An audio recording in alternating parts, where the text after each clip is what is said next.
Here's the thing: life just always is life. It's no good or bad life. It just recognizes itself as existence.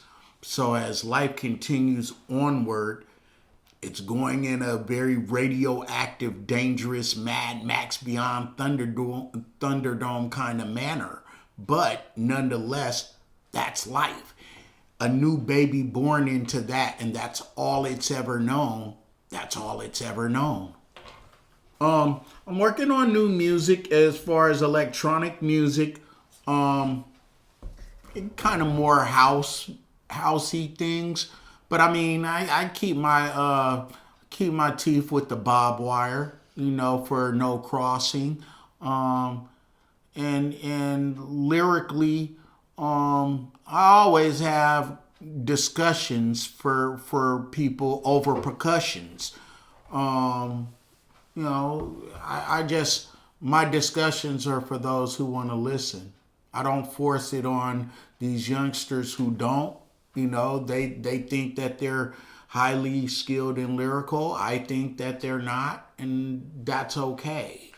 That's what it is. Any future uh, recordings with that group of yours?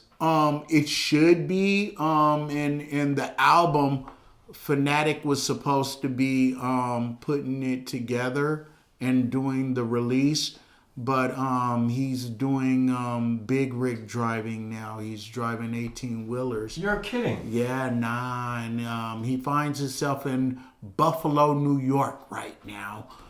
So he's trying to get balance with all that, and then he should be able to have the album put together and do the new release. And speaking of producers you've worked with, there is a producer from Sweden that you collaborated with in the past who tragically died recently, right? Yeah, indeed, a good friend of mine. This guy, Freddie Krueger, Red Astaire. Real good guy, and talented, phenomenally talented. And besides you, he's worked with other people. You just showed me Yeah, the video. he just did a new release with Greg Nice. That just dropped. It just dropped. And then he dies right after. Yeah, Terrible. yeah. How old was he, do you know? Ooh, I think Red was about 46, Another 45 person or gone something like too that. soon. I think he was around that age. I mean, he looked so young though, man, and vibrant. And he has two new kids, two new boys, and he had a older son, Elijah, and whatnot. So yeah, that's crazy. Rest in peace, shouts out and condolences for Planet Asia's crew, Schoolyard Massive. Kemet died. Really? Incredible lyrics. So from my Fresno, God. I'm taking it, Yeah, from Fresno, man. This guy was so freaking lyrical, man. And I mean, just a personality and a half. Mm-hmm. I mean, people think I'm a personality. Kemet was a personality, man. There's a song called 2K on the Fanatic and Cubic album from back in 2001, 2000.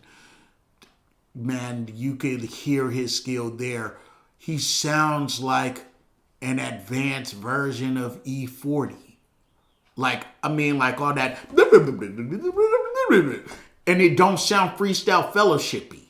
It sound like a E40-ish kind of thing. And man, the dude was incredible. And just really a good, at least for me, he was a good personality. For other people, he might have been a little bit too much, man.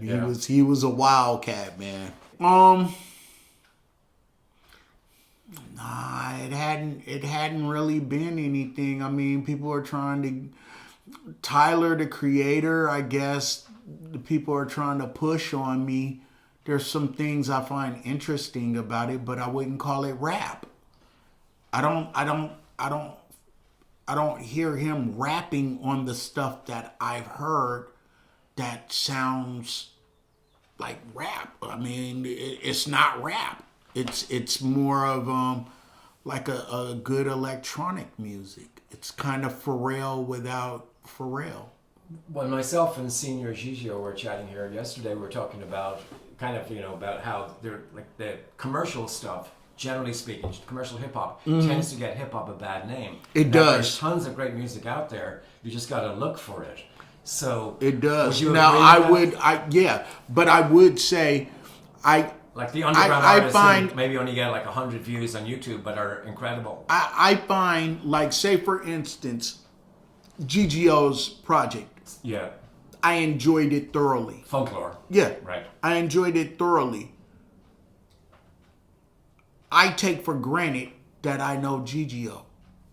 I take for granted that GGO is on the program. So when you say new music, I hadn't really thought of saying Right. GGO. Yeah. I have to in my head say, this isn't just my friend. This is actual good music. Like, say for instance, the stuff with Architect and A Plus. Right. There's some newer music that Breakbeat Lou has played for me. Javier the Dentist. Right. Amazing, right? Yeah, Javier the Dentist, I find him as a true talent. And he's working with Dell and Vast Air. I mean, he's talented, and his project is, dude, man, it sounds really good. Yeah. I like it. Yeah. I guess with me, I don't go looking for lyrical things. And I don't really go on YouTube trying to find new rap. Why? Which Because I probably should. Because there's so much of it, right? There's so much that I could get boggled down with See, some bad stuff and right. it throw me off from the good stuff. So that's why with me, like you were saying about, on the radio show, how I tend to play mostly new music. And that's true because I figure as a radio DJ, my task is to save you and everyone else wasting time going through it, because it takes forever. Because while there's so much music out there, it's overwhelming, and you could spend a whole day, and like you said, like going through listening to 10 crappy songs to get to the one great song. And that'll wear you out. And I think maybe that's why people tend to rely on the algorithm, or if they listen to some streaming service, whatever they play, or some radio station. Indeed. Well, I again, thank you for introducing me to Homeboy Sandman. Right. Another great, talented, unique artist that... Oh my God, that guy is, man, he's incredible. Right. He's phenomenal. Fanatic had been telling me about him previous, but for some odd reason, I recognize his pen. I'd be like, oh, okay, yeah, he could rap, whatever. Yeah. It wasn't until that show that you took me to, and when I heard God, and I didn't even hear it from a YouTube or from like listening in a car. It was live. That was the first time you heard that that's song. the first time I heard that song. Yeah, pretty deep. And I was like, I was floored. I'm not really pro-America on the politics or the stands, but the song America that he does is just incredible. Phenomenal. And what a performer. Oh my God, he's an incredible performer. He knows how to interact. So, is Homeboy Sandman a new artist? What He's new to me. Yeah. Because I'm really, really embracing. I find that there's probably But that's your question. No, he's Mm-hmm. been around for a decade and a half or about. But like, say for instance, somebody might consider Earl Sweatshirt a new artist. He's been a while. Him and Tyler have been around for a while. But quite honestly, it takes those certain songs that hit you at a certain time. And that's why I think Put the Needle on the Record is such a dope program, because dude, you're hitting people with gems, man. There was this cat you were playing from Brooklyn where I was like, man, this dude is lyrical. Yeah. I like him. His name. Oh, no, is that with the duo, releases Tanya me. Morgan? Yeah. Yeah, that's like it releases my mind. But we talked about it after you played it. I was like, yo, right. thing is phenomenal. Yeah. There's a guy, Paul Broman, he works with Prince Paul, good friend. But aside from being a good friend, he's a phenomenal lyricist. Phenomenal. Paul Barnum. Incredible. Spell the last name. Barnaum. Man, phenomenal. And so, do I think that there's some rap of nowadays that I could get into? There's a few kids that are doing some incredible things. And when people introduce me to it, I'm like, oh, that's not bad. You know, any young person, period, I try and ask them, well, who you feeling and why? And tell me their best lyric. So I sift through all the garbage. Why do you like them? And there's no right or wrong answer. Why do you like them? Tell me their best lyric. And then they'll start spitting their stuff and I'll be like, yeah, okay. I see where it's going. Cadence, vocabulary, stanzas. And then I try and trade off and say, I know you're looking at us as old fogies, but here's the reason why. When you say those lyrics to me, it doesn't resonate or sound dangerous. It's not a lyrical. It's lyrically cute. It's like a fuzzy teddy bear. Comparative to Pharaoh Monch, and I start telling them about a driver sprayed my face with mace, but didn't know I enjoyed the taste of radioactive waste. Just those little bars, little lines paint such a graphic picture.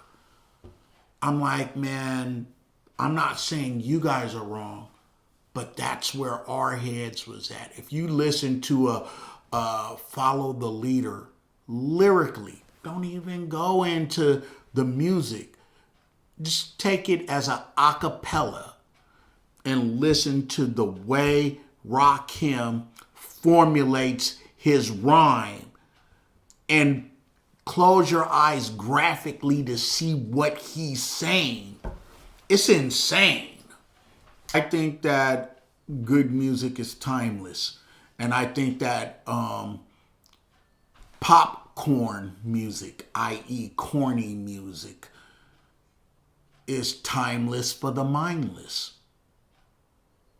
I think that, it's funny right now, as the Warriors just won a new championship, I want to play MC Hammer's Ring 'Em.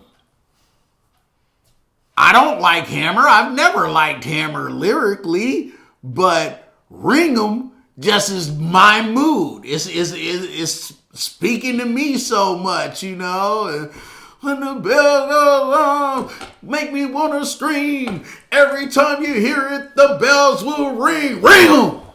Ring 'em! And I'm just like, all I could do is envision Steph when he was doing the signal of bring the rings. Like, put the ring on my finger. On the topic of Hammer, and when you think back as someone in Oakland during that time, and when he was an early crossover pop rapper, and he was the, and he really did get a hard time from many people, myself included. Do you feel that people, especially here in the town in Oakland, were too critical of Hammer and give him too much of a hard time? I think that in relation to time of that time, no. I think, but in hindsight time, 2020 looking back time, yeah, because Hammer was incredible as an entertainer. Right. And Great dancer. phenomenal dancer. And I mean, it does take a lot of talent to dance like that and do his raps, whatever the rap was. I think Hammer was highly energetic and actually highly entertaining. You know, Hammer's going to give you a solid show. I will give you that. That's my opinion of Hammer. So many people are sensitive nowadays, and if somebody don't like my music, I don't really care. I don't think about it. I look at it like, okay, it wasn't for them. Dude, I got people who were my students, didn't hear my album. I gave them my album, and they were like, yeah, but there's no choruses on it. I said, yeah, right. It's for the mentally astute. And they were like, yeah, I don't really like it like that. I was like, right, you don't. But this student was a student of mine who really considers himself hip hop with two quotable fingers up. And I'm like, yeah, you probably do think that you hip hop, but you just really called yourself out because you're obviously listening to rap. You're listening to backpack rap of yesteryear, your Most Defs. And he probably thinks Most Def is whack because he wants to be on some obscure. I listen to Chronos Chrogical or whatever, man. I mean, people, there's a lot of weird people in the world, man. Like, you haven't heard of Lab Tech One.